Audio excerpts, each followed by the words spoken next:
Hello mga kagandang buhay! Kumusta po kayo?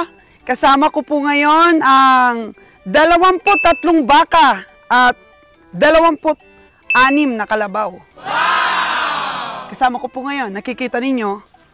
At ipapakatay na natin yung 2 baka natin na inahin. Ayan po sila mga kagandang buhay. Papunta na po sila ng Cavite mamaya.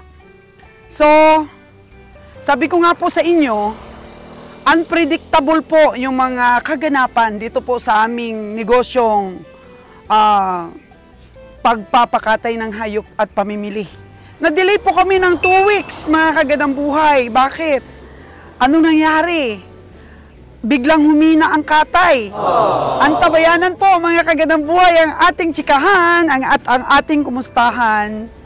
Dito lang po sa Soles Gandang Buhay.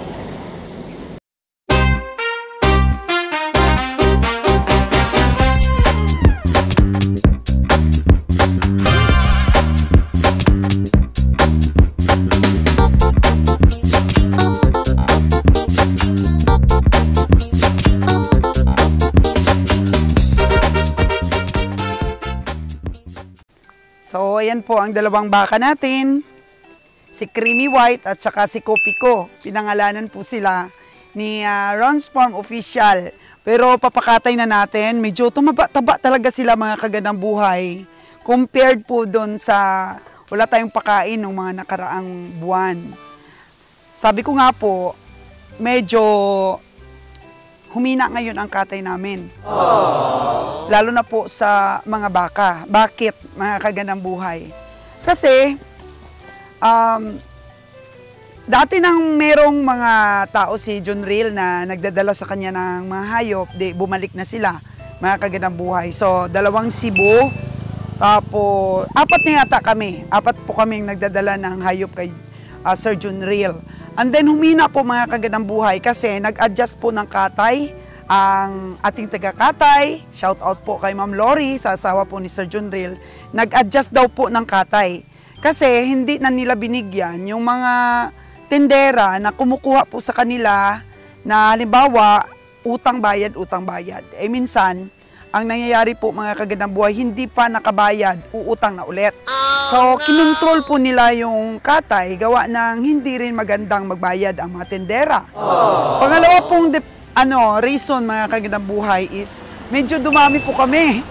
Bumalik po yung dating mga suki ni Sir John Real, mga kagandang buhay, dahil siguro sa masigla kong pagbablogs sa to the max po namin na suporta kay Sir John Real. Pero okay lang po naman yun mga kagandang buhay kasi yan po ang sabi ko sa inyo na dapat sa negosyo, meron tayong mga option number 1, option number 2, option number 3, at walang katapusan pong option. Kaya po bumalik kami sa pagkakalabaw.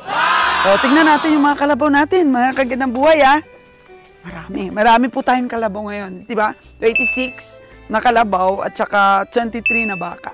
Sa susunod po na biyahe, magiging 10 na lang po ang ating baka. Kukontrolin po natin, tinuturuan na rin po natin mga kagandang buhay yung ating taga-katay ng kalabaw na magkatay din ng baka para po naman mabilis pa rin. Kailangan natin mabilis na biyahe. At syempre kung maraming stock si Sir John Real, hindi po matitenga yung ating mga hayop pag marunong na po siyang kumatay ng mga baka. So sa negosyo mga kagandang buhay, kailangan palakasan lang talaga ng loob. Huwag tayong sumuko kasi lahat naman ng mga behiro lumalaban. So kanya-kanyang diskarte para makasurvive, di ba po mga kagandang buhay? Nais ko pong ipakita sa inyo ang ating pong mga baka at mga kalabaw ngayon. Linggo po mga kagandang buhay, medyo mas malaki po itong brown. Pero ito na po, nakahabol na yung white. May tubo na po akong tig-isang baka o tag-isa po na anak nila. Medyo malaki po talaga itong mga inahin, mga kagandang buhay. So kung ang price nito is 98,000 nung binili sila, pwede na rin pong 100K po itong dalawa. 55K po ito at saka ano yun, 45 yung isa doon. Ayan. O, pwede din 50-50. O, diba, mga kagandang buhay. So, tubo ko na po talaga yung 2 pong anak nila, puro lalaki. Ang mga kalabaw naman namin po, ayan, sa datos ng ating pong recovery, mga kagandang buhay. Tama po kayo. Yung mga matataba po na ang lalaking mga kalabaw na nabili ni Kabeng Roger sa Kanlaon ay medyo minus. Medyo hindi po tayo tumubo doon. Yung iba hindi talaga nakapamasahe. So, ang mga baka naman po natin, ganun pa rin, may nalulugi, may tumutubo. Oo, kasi nagagalit na po sa atin ang ating mga subscriber. Sabi nila, hindi na daw tayo nag-i-income refill. So, hayaan nyo na po na maging confidential ang atin po mga income reveal para di po tayo mabash, mga kagandang buhay. At para protection na rin po sa aming mga biyahe. Oo. Kasi halos po yung nambaba sa atin, mga ahinti lang rin naman po. Oo, yung mga nakaantabay ng ating mga vlogs. Kasi doon natututo talaga sila. Oo. At medyo di tayo nakakadiskarte sa ating mga presyuhan. Sa baka, mga kagandang buhay is, di ba, napansin niyo sa mga medium sizes po tayo nananalo. Oo, hindi po masyadong malalaki. Ayan. Pero hindi naman po sobrang maliliit yung binibili namin mga baka po, mga kagandang buhay. Magaganda din po ang mga katawan nila, kahit mga medium sizes lang sila. Yun. Magaganda po yan, bilugan. Hindi na po kami bumibili ng payat at pinapagalitan ko na po si Kabeng Winnie. Sa kalabaw, ganito lang po. Pwede naman pong bumili ng medyo malaki-laki, pero dapat po ay maganda ang presyo. Maganda ang presyo. Kaya pili-pili lang po.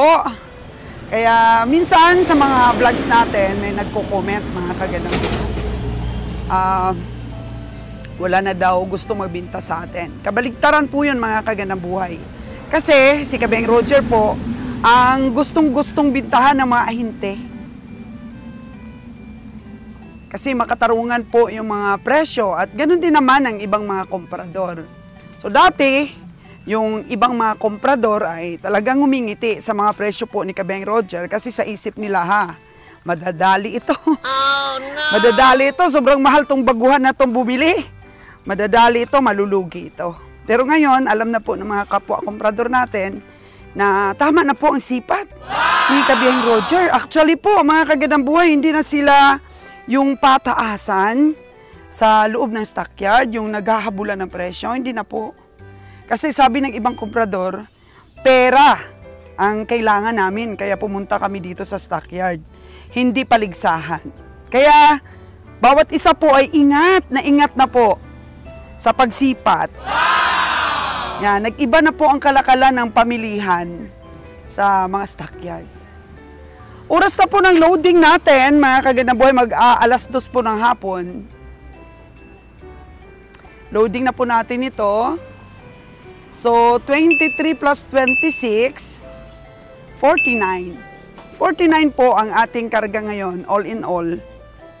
Tapos pagdating po doon sa Cavite, marami pa pong nakapila doon para kay Sir John Real. Marami pang nakapila na mga hayop. So, ang kalabaw natin, kakatayin ito agad. And then, kukuha din po ang tagakatay natin, si Sir Mar. Kukuha din po ng kunting baka. Oo, para magkaroon din siya ng suki sa baka at matuto din siya magkatay ng baka. Ganun at ganun lang rin, mga kagandang buhay, ang ating negosyo. Habang tumatagal, mas lalo po tayong maraming natututunan. Sabi ko nga, kung magnegosyo kayo, huwag isang option lang. Halimbawa, sa isang tagakatay lang, mag-stick po kayo. Eh, yung tagakatay natin, nag-gather din po yan ng maraming biyahero. Bakit po? Kasi malapit na po ang December, kailangan nila maraming stocks na baka. Kawawa po tayo ng mga biyahero kung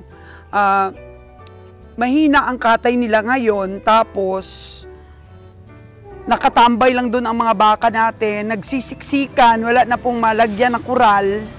Oo, tapos nagbabayad pa tayo 400 pesos sa kural. O sa all-in expenses doon sa kural, mga kagandang buhay. Wala naman pong paglagyan ng mga baka natin. Kaya ang nangyayari, pumapayat po yung mga kalabaw, mga baka natin. Pumapayat. Kasi nga, siyempre, wala silang masyadong nasisilungan. Pero wala na po problema. Ang ating kumpay po doon kasi pinahiram po tayo ni Sir Mar ng kanyang sasakyan na para po sa kumpay. So yun po talagang problema namin dati, yung paghanap po ng kumpay kung ano po ipapakain natin sa ating mga hayop. Pero ngayon po, nag-provide po ang ating tagakatay ng kalabaw ng sasakyan para po may ano tayo, may gamitin sa kumpay. Na-skip po natin mga kagandang buhay ang isang biyahe. Pero yung itlog po natin, 2 linggo pong na-skip kasi nung umuwi po ang isang truck, ito pong truck na to, umuwi, ay feeds po lahat ang ikinarga. Hindi po kami nakakarga ng itlog. Kaya na-skip po ng 2 trip yung pagkakarga namin ng itlog. Kaya ubos na ubos po ang mga itlog sa aming store. Pero yung baka po natin, 1 trip po ang na-skip. At medyo delay pa rin po yung trip ngayon. Delay. So, siguro na-delay tayo ng mga 10 days. Itong mga hayop na to. So, ayan po yung mga kalabaw natin. Oh. Loading na. Ayan. Mahirap po kapag humina ang katay. Masyado na po talaga sigurong sikat yung ating mga vlogs. Masyado po silang, na ano ba, na, anong tawag dito? Masyado silang na-amaze dun sa naka-hits na tayo ng 4 trips. Ayan, kaya dumami na po yung gusto magpakatay kay Sir John Real. Kasi naku, ang bilis ng katay ah. O magbigay nga tayo dun. Kaya yun ah. Humina ang katay. Oo. Pero baka naman po sabihin ng mga tagapanood natin dahil sa mga vlogs natin humina ang katay. Hindi. Kasi kahit bumalik po yung mga dati pong nagbibigay ng hayop kay Sir John Real, kung malakas lang po talaga ang katay ni Sir John Real, ay mabilis lang po maubos mga hayop. Pag 50 po yung ano, yung karga namin. Kung halimbawa puro baka, kinakatayin kami ng 17 heads. Oo, 15 heads. Pinakamababa na po yung mga araw na matumal, 5. Minsan 3 araw lang po niya kinakatay yung 50 heads. Kaso lang po, yun, nag-control po sila sa katay. Kasi nga, may mga tendera na mahirap magbayad. Tsaka mahirap yung patong-patong na yung utang ba? Oh, patong-patong na. Kaya, yun. Pero dati kahit mag-4 pa kaming sabay doon or every 3 days, may darating, ayos lang naman. Wow! Hindi tumatagal. Ngayon, tumatagal po talaga. Oh, naghina naman siguro talaga na. Oh. Pero yung kalabaw po natin, wala pong problema. Tapos, pakunti-kunti, subukan niya pong kumatay ng mga baka.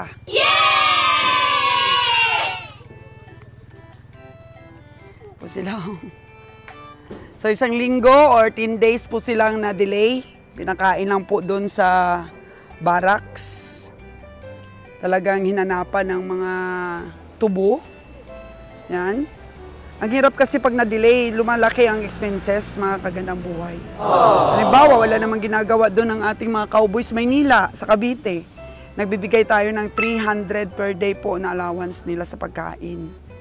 So kung ilan kung 5 sila doon, o di 1.5 na kaagad sa isang araw. Plus pa yung sa Negros natin ng mga tao, pumapatak po yung mga sweldo nila. Kaya kung hindi po mabilis at hindi namin bilisan po, yung aming biyahe ay talagang malulugi. Kaya't mga kagandang buhay, pag kayo po ay nagpapakatay o gusto nyo pasukin yung itong negosyo, hindi lang po dapat isa yung mag-stick kayo sa isa bang tagakatay. Kasi ilang buwan nag-stick kami. Pero pag bless ka po talaga, pag bless ka, hindi pa man po medyo humina ang katay, nakaano na kami, nakabalik na po kami sa pagkakalabaw. Ang advantage po kasi kung kalabaw po at baka ang iyong binibili sa stockyard is minsan wala kang mabiling baka pero maraming kalabaw. So yung naipon po doon ni Kabeng Roger, mga kaganaboy, na sa susunod na trip, nandun na po yung isang sasakyan natin is mas marami po ang kalabaw na nabili nila. Baka mga 10 to 15 lang ang baka na maano natin, may karga natin. At the rest is kalabaw na po. Ang kalabaw naman po, mas konti yung makarga natin. Kasi nga, sungay nila. At medyo makapal po ang katawan nila. Ayun. Compared sa baka na maninipis, tapos yung sungay nila hindi naman ganong mahaba, makakakarga ka ng 50. Pero ngayon, dahil mix sila mga kaganaboy, is nakakarga pa rin tayo ng 49. Oo.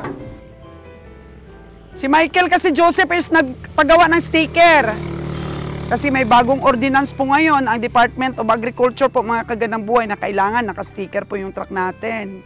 Live animals na po ang nakalagay dapat sa sticker.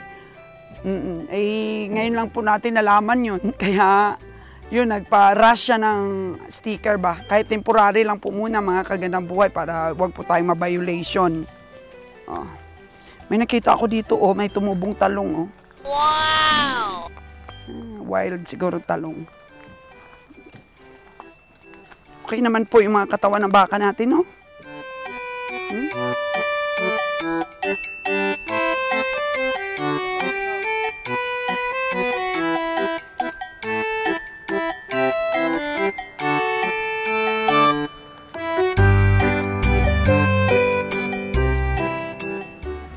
Kahit po dito sa pinaglalagyan namin ng hayop, dito po sa airport mga kagadang buhay, marami ring pagsubok. Dito po.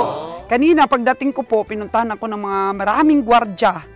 Tsaka sinabihan, bawal daw dito maglagay ng hayop kasi nga sa San Miguel na daw po itong lupa na to. Pero sabi naman po ng may-ari, ay hindi naman po, private daw itong pinaglalagyan namin. Eh doon banda sa San Miguel na yon. Ito dito, private ito.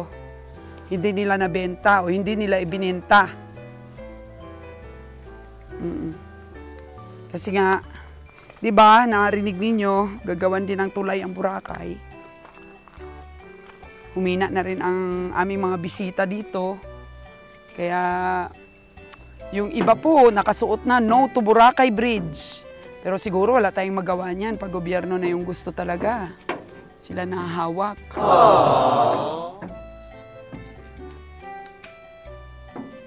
Kaya sa negosyo po mga kagandang buhay, hindi ka rin dapat mag-stick sa isa lang ni negosyo. Turismo po sa amin, doon po kami nakaipon. Nung malakas pa po masyado ang turismo dito sa Boracay. Nakapagbili kami ng lupa, nakapatayo ng bahay, at least nakaluwag-luwag ba. Oo, kaya isa ring reason yon sa mga negosyante na hindi laging Pasko. Yan po ang kasi kasabihan. Ibig sabihin nun, hindi laging malakas ang negosyo. Kaya dapat invest po sa, yung investment na may balik, naiipon, o may naipon mo, na pwede mo mahuhugot sa oras ng pangangailangan. Ayaw kung in-invest mo mga kagandang boy is garbo, kada buwan po nasa ibang bansa ka, puro gastos lang po yung na-invest mo, wala talaga mga kagandang buhay. So buti na lang na kapag invest po ang kagandang buhay ninyo ng mga talaga, yung mga solid na investment na pwede nating mahuhugot, halimbawa lupa, ganyan ba? Hindi naman masyadong marami, pero malayo na ba sa dating sitwasyon mo? Sitwasyon kasi namin dati, mahirap pa kami sa daga. Oo. Kahit walang ulam, kanin lang, okay na yon mga kagandang buhay. Ang dating sitwasyon namin Kabeng Roger. Pero malayo na po yun dahil siyempre ginamit po namin yung aming pinagpaguran sa sakto pong mga desisyon. Kaya kayo po, lalo na po sa ating mga OFW, lagi ko pong sinasabi, hindi talaga masama po ang tumulong sa pamilya. Pero mga kaganang buhay, ikaw ay magtira. Magtira ka po para sa sarili mo. Kasi lahat ng mga tinutulungan mo na yan, hindi naman yan sigurado na lilingunin ka pagdating ng oras, di ba po? Kaya huwag iubos lahat ang investment sa pamilya. Oo. Kasi di natin alam kung ano ang magiging tayo pagtanda natin. Kaya huwag po nating i-risk yun, huwag po nating ubusin ang atin pong mga ipon. Dahil lang sa gusto nating maiangat yung buhay ng mga pamilya natin. Marami na pong lesson learned dyan, mga kaganabuhay. Hindi lang po ako nagsabi niyan. Ako naman po, tinulungan ko ang pamilya ko. So, hindi naman po ang tulong ay habang buhay, di ba po? Dapat kung tulungan ka ng kapamilya mo, pagyamanin mo. Hindi na umasa ka na lang ng umasa sa tulong. Pag tinulungan ka, pagyamanin mo yung itinulong sa'yo kasi hindi yan habang buhay, tutulungan ka. Pero at least, dito pa rin naman ako kung ano po yung mga emergencies at saka po yung mga tinulungan ko ng mga kapatid na kapag pundar na rin po, ay, nako, hindi na mahirap pagka may mga problema po ang pamilya. Marami na pong tulong-tulong, marami na pong katuwang sa mga problema. Ganun po.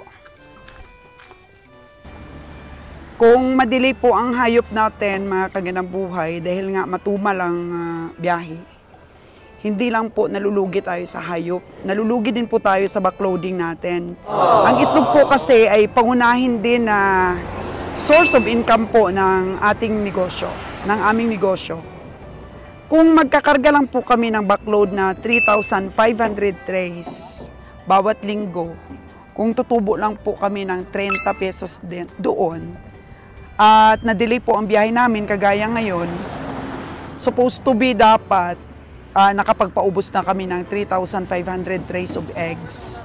So, wala po kaming kita.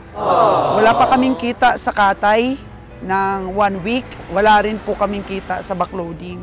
Kasi mga kagandang buhay dito po sa area namin, kaya po nakakalaban kami sa presyuhan ng itlog. It is because na sa poultry po talaga kami o sa pinakapunong source kumukuha.